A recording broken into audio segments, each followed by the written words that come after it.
The movie begins as Cairo Sweet, an 18-year-old girl, narrates what it is to be an adult. She lives alone in her house because her parents, who are lawyers, are permanently abroad. She talks about how she finds an escape in writing and longs to be loved and not feel lonely. She mentions meeting a teacher who is also a writer. Cairo walks into class where Jonathan Miller, a literature teacher, is already in, even though the class won't start for another hour. She tells him that she lives in Lovell Hill, and he is very amazed. He gives her a list of books they will be going through in class, and she tells him she read them all, which amazes him even more. Soon, her friend Winnie joins them, and we learn that this is her second time attending this class. Her stomach grows, and she goes out with Cairo to get some food.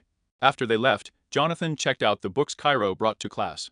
His friend and colleague Boris gets in and asks what he was reading. The book Jonathan was holding is an erotic fiction, and Boris took it before he started reading it out loud. Jonathan takes the book and goes over to eat the biscuits that Boris made. Boris finds Jonathan's book from Cairo and tells him she is also the only one who checked it out. Back at their house, Beatrice is buried in her work as Jonathan tries to get her attention. He tells her about Cairo and the kind of books she reads. He also lets her know that she has checked out his book from the library, but Beatrice mocks him.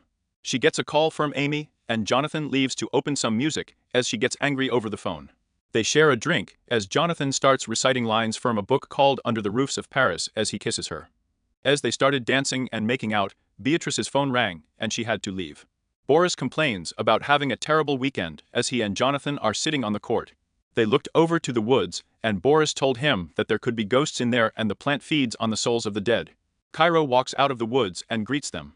Both of them kept asking her questions, and Boris offered her some biscuits before he left, while mocking Jonathan. Jonathan asks if she doesn't get scared walking through the woods all by herself, but she tells him she's the scariest thing in there. As Boris walks into the hallway, Winnie stops him and starts teasing him. He stops and talks to her as she tells him she wants to be in his class and he can tutor her. Cairo watches them converse from a corner. Winnie tells her that she is seducing Boris and asks if she is jealous in a sing-song voice. Winnie and Cairo are in Cairo's house while she is smoking. Winnie asks where her parents could be at this time, and Cairo tells her even though she doesn't know how long they'll be there. Winnie asks Cairo to let her dress her up, saying she can be both smart and hot. Cairo is writing an essay to get into Yale, and she couldn't answer a question that asks what her greatest achievement is. Winnie tries to help her, but they can't find the right answer. She finally tells her to experience something worth writing about. Cairo asks her if she really is going to sleep with Boris, and Winnie tells her she wants an older man to do it with, as it will be her first time doing it. Winnie tells Cairo that Jonathan looks at her differently from all the other students, but Cairo said she couldn't believe it. In class, Cairo kept looking at Jonathan. He then asks her to see him after school. Boris is in Jonathan's class, asking about Beatrice and the book she's writing. He is invited for dinner, and Jonathan tells him to shower before he comes over. After Boris leaves his class, Jonathan opens the music and starts dancing. He finds Cairo giggling when he turns around. They sit by the couch, and Jonathan asks if she's been to the scroll sessions at Sally Bunny's, a poetry salon in a Victorian village, and tells her to go on the coming weekend. The reason why he wanted to see her was because of the story she wrote about a reluctant spider. Then he recited some lines from the story before they continued to talk about the spider. He then tells her that she is talented and offers her a jump start on the midterm. He assigned her to write a short story in the style of her favorite author. He says that it could help with her portfolio for Yale. Cairo tells Jonathan that she read his book and called it grand and tragic romantic horror. Then she quotes lines from his book. He tells her that was the first thing he wrote and that he hasn't written anything recently since he got married and started teaching. But Cairo challenges him, saying he isn't inspired. Winnie joins them as they're talking. Boris, Jonathan, and Beatrice went out for dinner where Winnie was the waitress. Beatrice asks why their order is not served yet, and Winnie offers a drink on her. Boris and Winnie sneered at each other, and Winnie called Jonathan a boring teacher, to which Boris laughed. Jonathan tells Beatrice that she is Cairo's friend before they discuss about her. Beatrice tells Jonathan that he is better at teaching than writing, and that it isn't for him. They both tell him it's not because he can't write, that he's not a writer, it's because he stopped writing and wanted to be a teacher. Jonathan was offended. On Saturday, Cairo went to the poetry place Jonathan suggested, hoping to find him there. Soon, Jonathan will join her. She asks if he knows all the people there, and if what they're doing is like group therapy. A man named Elliot starts reciting a play as they all listen. After the play was over, Jonathan and Cairo were outside, and he asked if she thought it was going to be bad. And she said yes while giggling. Boris and Jonathan are sitting in their usual place when Cairo brings them coffee. Boris offers her a biscuit he made, and she suggests that he sells them to raise money for his team, and that she will help with Jonathan. In school, Jonathan gets a text from Beatrice suggesting that they go on a trip for the weekend. Cairo and Winnie went by Jonathan's class to find him hurrying to leave. He tells them about the trip with his wife. Cairo asks him for approval on the writer she is for the midterm. They talked for a bit and he left.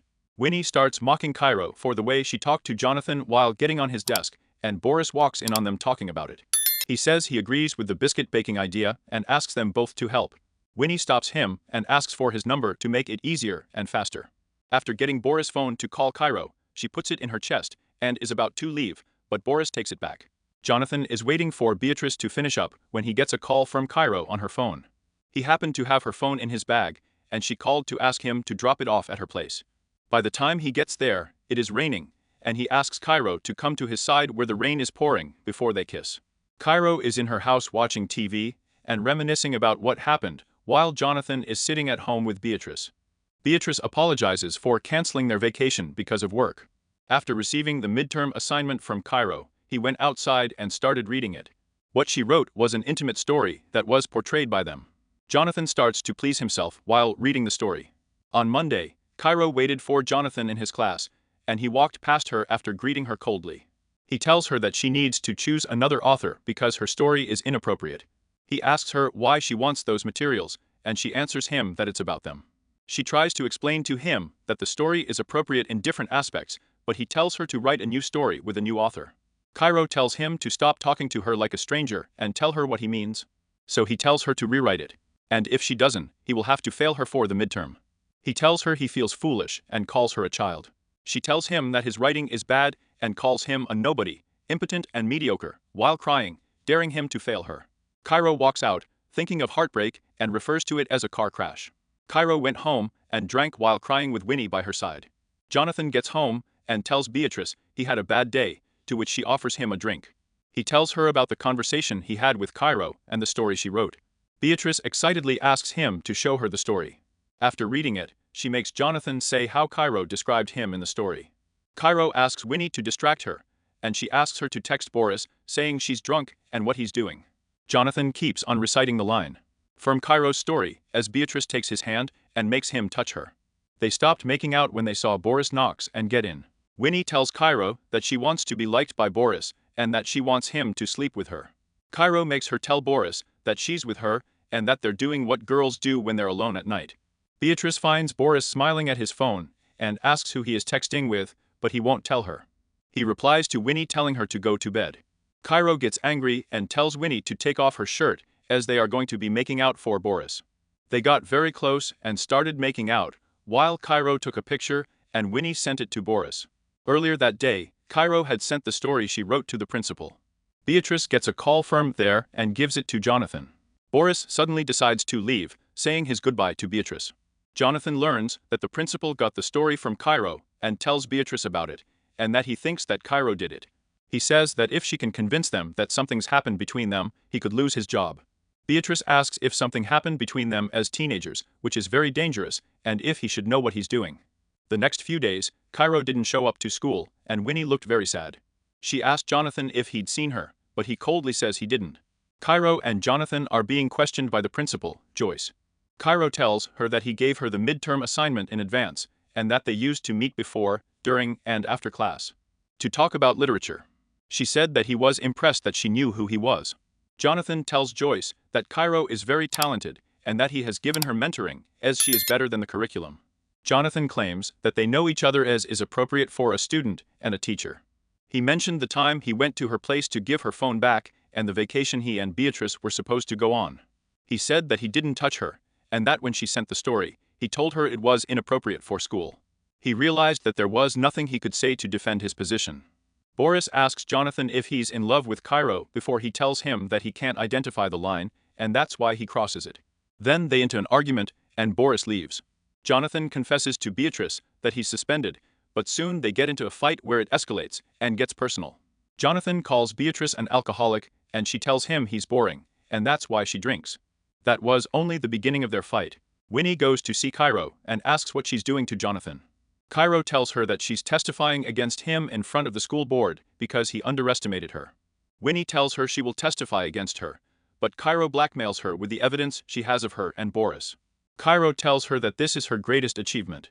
The movie ends as Cairo stands on her bed, reading her essay about her and Jonathan, as we see Jonathan losing his job. Boris and Winnie walking past each other as strangers, and finally Cairo finding Jonathan and crying as she sees him in school. Even though she's hurt, she says that she believes what happened has shaped her into something new, a hero, a villain, and a writer. And with that, the movie ends. We hope you enjoyed our video. Watch the next recaps on the screen, and don't forget to subscribe for more amazing recaps. See you in the next one.